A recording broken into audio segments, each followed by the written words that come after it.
They say, whoever they are, that Shirakawa-go is a village for all seasons, and from all the videos and photos I've seen I have to agree, but of course because it looks so beautiful we had to find out for ourselves.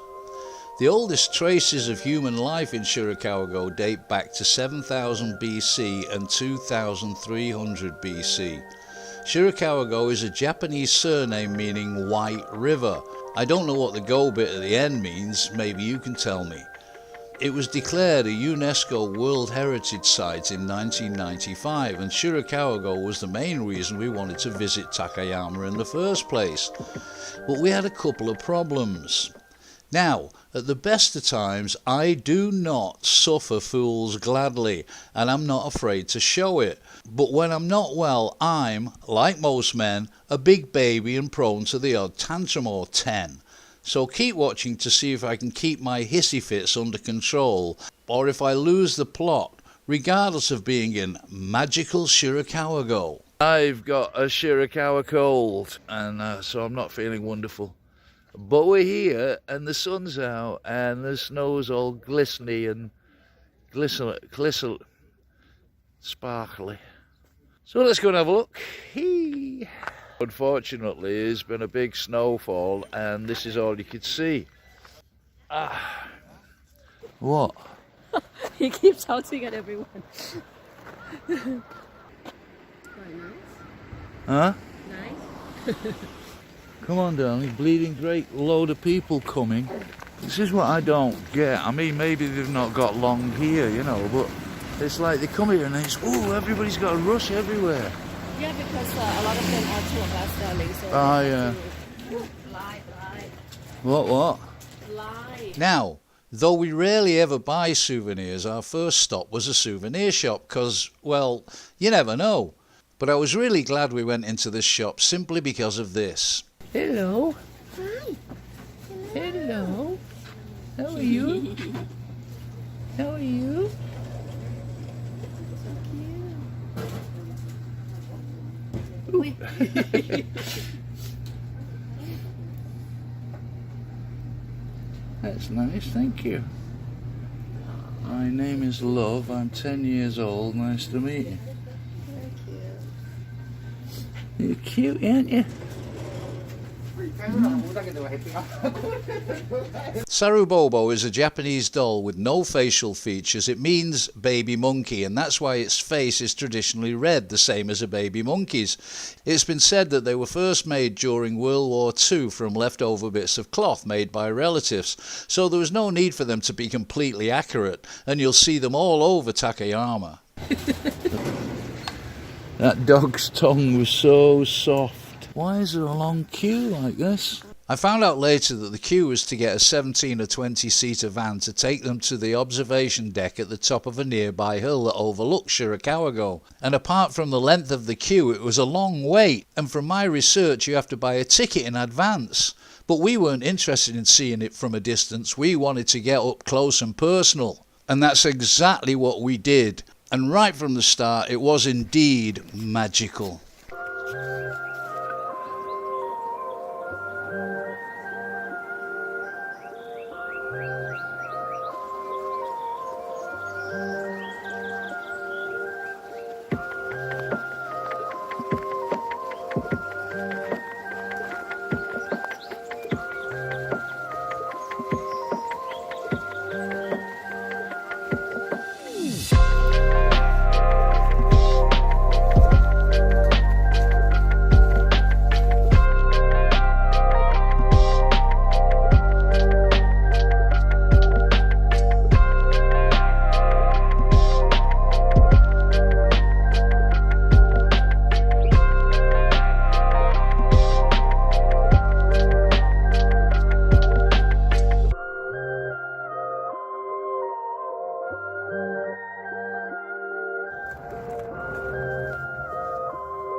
It's bigger than I thought it was. Problem we got here is now, where's the bloody toilets? You have to wait until shops open, like lunch, and then. Yeah, yeah. Oh. Oh, nice smell. Question is it a restaurant? Oh, the hotel. We asked. Yeah. Darling, just go see if it's a bloody restaurant before you start. Oh, dear God. What's this one? Museum. This is museum. For what? I don't know. You got to take your shoes and socks off anyway. You can have a look later. Why? You asked if it was a restaurant? Yeah. Well, that's easy mistake, considering the smell.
Gasho-zukuri thatched roofed farmhouses resembling hands in prayer were developed during the Edo period to withstand heavy snow.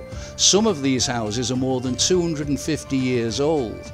The village thrived on agriculture, particularly the cultivation of mulberry trees and breeding of silkworms, which were crucial for the silk and gunpowder industries. The houses differ from other traditional houses in that the attics are used as a workspace. The large attic spaces under the eaves were usually divided into 2 to 4 layers and put to effective use in the rearing of silkworms. Many of the houses now serve as minshuku family-operated Japanese-style bed and breakfasts. Typical rates for an overnight stay at one of these farmhouses costs around 8,000 to 20,000 yen per person and includes dinner and breakfast, which features local dishes. These farmhouses have become very popular and it's become difficult to make reservations. You can try to book a stay through the local tourist association. They're not playing, they're trying to get up, they can't because it's ice, right? So what do? Go right up the middle where the ice is. Go to the side where the fucking snow is. Yeah. Darling, hold this. Hello. Arigato. Thank you. Thank you. Arigato. Okay? Okay. Whoa. Take a hand. After a couple of hours of sightseeing from one end of the town to the other, we were, to say the least, a little bit hungry. But we had a very hard time finding a restaurant, all of which were full with long queues, so after we'd walked all the way back looking for somewhere to eat, there was only one restaurant left. So we had no options left, and we had to stand in the queue for 45 minutes before we could get in.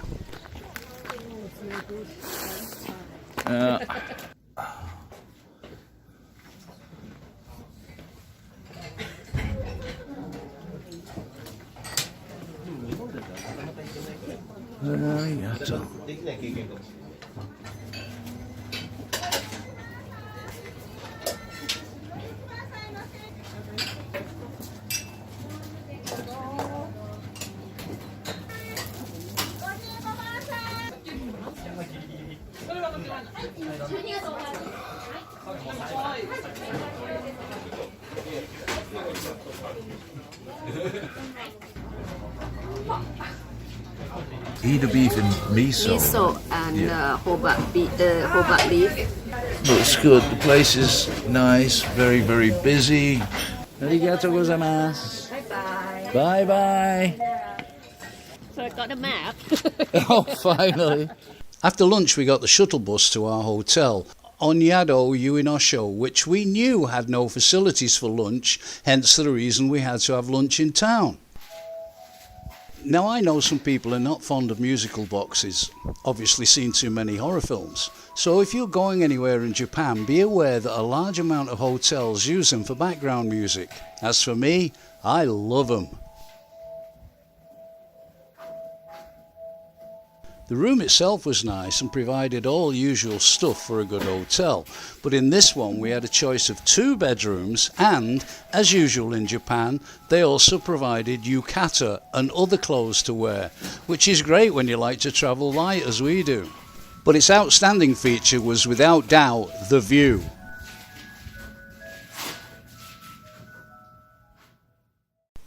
After a well-deserved rest, we changed for dinner, which was a Japanese traditional multi-course dinner they call kaiseki ryori, which is considered the haute cuisine of Japan.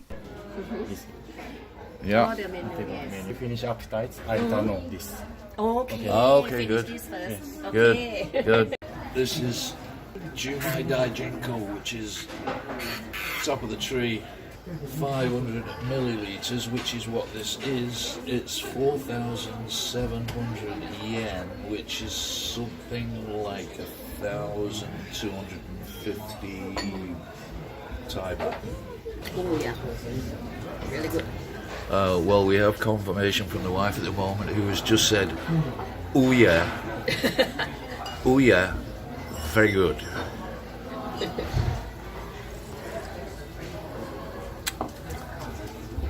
Oh yeah, very good. Very good. So what I'm having now is gasu ebi, famous in Ishikawa. It looks like a deep fried shrimp, but apparently the waiter said very expensive this. So went for it. You're not going to believe this. Tastes like a deep fried shrimp. Sashimi, white fish, salmon, tuna. So we're on to our God knows how many course. Sprouts. Look like one, yes. It's fruit sprout. Fruit Yeah. sprout. Thank you so much. Thank you.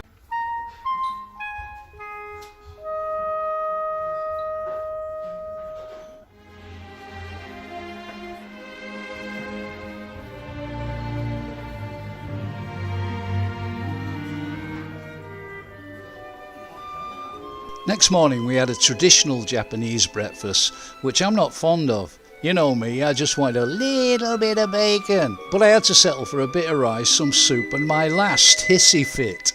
Still, we'd had a great holiday in Nagoya, Takayama and Shirakawa-go, so much so that we made up our minds to go back in spring of next year. Thanks for watching, happy travels, and if you can, please join us on the next one. Bye for now.